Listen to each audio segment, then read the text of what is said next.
நேற்றுலாம் ஒரு மேட்ச் பார்த்துருப்பீங்க. அதில் என்ன நடந்துச்சுன்னு நம்ம தான் சொன்னோம். பிளே ஆஃபோவே கண்டிப்பாக 9 மேட்ச் ஜெயிச்சே ஆகணும்னு. ஆனால் நேற்று ஒரு மேட்ச் தோற்றுருக்காங்க. அது எங்கன்னு பார்த்தீங்கன்னா கோட்டையில். என்னடா இது, எப்போவுமே நம்மளுக்கு பிடிச்ச டீமுக்கு வந்து ஒரே பிரச்சனையாக இருக்குது. இந்த ஆஸ்திரேலியன் டீமும் ஆஸ்திரேலியன் பிளேயர் இருந்தாங்க. ஆஸ்திரேலியன் பிளேயர் அவர் நல்லா விளாண்டாரு, அதனால் ஜெயிச்சு கொடுத்துருக்காரு, ஒன்றும் பிரச்சனை இல்லை. அதே மாதிரி இங்கே யார் நல்லா விளாட்லாம் பார்த்தீங்கன்னா ருத்ராஜ் கெய்க்வாட் என்ன இன்னிங்ஸ் ஆனாருங்க, வேறு லெவலில் ஆனார். அவர் 6 அவ்வளோ அடிக்கலை, 4லேயே அவர் டீல் பண்ணிட்டு இருந்தார். அப்படி அடிச்சாரு. எப்போவுமே சிவம் ட்ரோபேட் நம்ம சொல்லிட்டு இருந்தோம் வேர்ல்டு கப்புக்கு அவர் கண்டிப்பாக போவார்னு. அதே மாதிரி இன்றைக்கி ஒரு செம்மையாக நாக் ஆனார். என்ன தான் பிரச்சனை, என்ன தான் ஆச்சு சிஎஸ்கேக்கு அதுன்னு பார்த்தீங்கன்னா, பேட்டிங் நல்லா தான் ஆடினோம், பவுலிங் நல்லா தான் போட்டோம். அப்புறம் என்னடா பிரச்சனை, 2 நம்மளுக்கு வீச்ச விதி அப்படி இருந்துச்சு. ஒன்று டாஸு, அது ஃபஸ்ட்டே நம்ம தோற்றுட்டோம். 2வது டாஸுக்கு ஜெயிச்சு கேள்ராகுல் ஏன் ஃபஸ்ட்டு பேட்டிங் ஆடலாம். கடந்த 2-3 நாளாக சென்னையில் வந்து டியூ அதிகமாக வந்திருக்கு. அதை பார்த்து அவர் வந்து ஃபஸ்ட்டு நாங்கள் பேட்டிங் பண்ணிக்கிறோம், ஆனால் கடைசி டியூ வந்துடும், அவங்களே பவுலிங் போட்டுன்னு சொன்னனால கடைசி பவுலிங் போடுற கட்டாயம் சிஎஸ்கேக்கு வந்துருச்சு. அதனால் பவுலிங் போட்டாங்க. நேற்று பவுலர்ஸுன்னு ஒன்றும் சொல்ல முடியாங்க.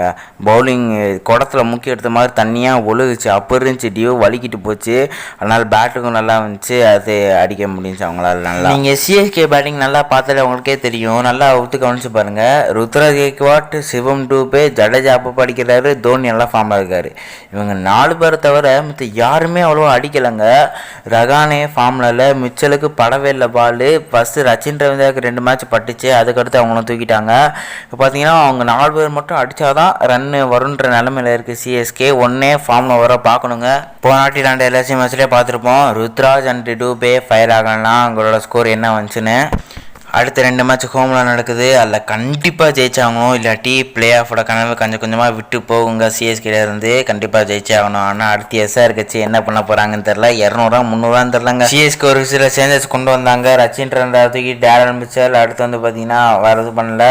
சல்துல் தாக்கர் உள்ள கொண்டு வந்தாங்க இம்பாக்ட் பிளேயராக. சல்துல் தாக்கர் ரன்னுக்கு போனாருங்க. எனக்கு தெரிஞ்சு டேரல் மிச்சல் இன்னும் ஃபார்முக்கே வரலங்க. அவர் நல்லாவே ஆட மாட்டேன்றாரு. அது மட்டும் இல்லாமல் நேற்று 2 டீம்ஸும் பண்ண ஃபீல்டிங் ரொம்பவே அற்புதமாக இருந்துச்சுங்க. ஏன்னா தண்ணி பிடிக்க சொன்னால் வலிக்கிட்டு ஆடுறாங்க 2 பேரும். அந்த தீபக் சவரும் டேரல் மிச்சல் வலிக்கிட்டு ஆண்டுக்கிட்டு இருந்தாங்க, தவிர பாலை பிடிக்க காணோம். கடைசி தீபக் சவர் ஒரு 4 விட்டு கொடுத்தாரு.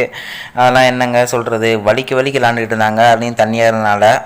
ஓகேங்க, இந்த மாதிரி தோத்தாச்சு. ஆனால் நெக்ஸ்ட்டு மேட்ச்சை நல்லா ஆட பார்க்கணும். சன்ரைஸ் ஹைதராபாத் கூட ஓட்டைகள்லாம் அடித்து ஓட்டைகள்லாம் பெருசாக ஆக விடாமல் பார்த்துக்கணும். நெக்ஸ்ட்டும் ஹோமில் தான் நம்ம நல்லா ஜெயிச்சு பிளே ஆஃப் வர வழியை பார்க்கணும். சரி, டாடா காய்ஸ், இன்னொரு வீடியோ சந்திப்போம். என் வாய்ஸ் பண்ணிருந்துச்சுன்னா லைக் பண்ணுங்கள், சப்ஸ்கிரைப் பண்ணுங்கள், முக்கியமாக நிறைய பேருக்கு ஷேர் பண்ணுங்க காய்ஸ். பார்ப்போம், பை.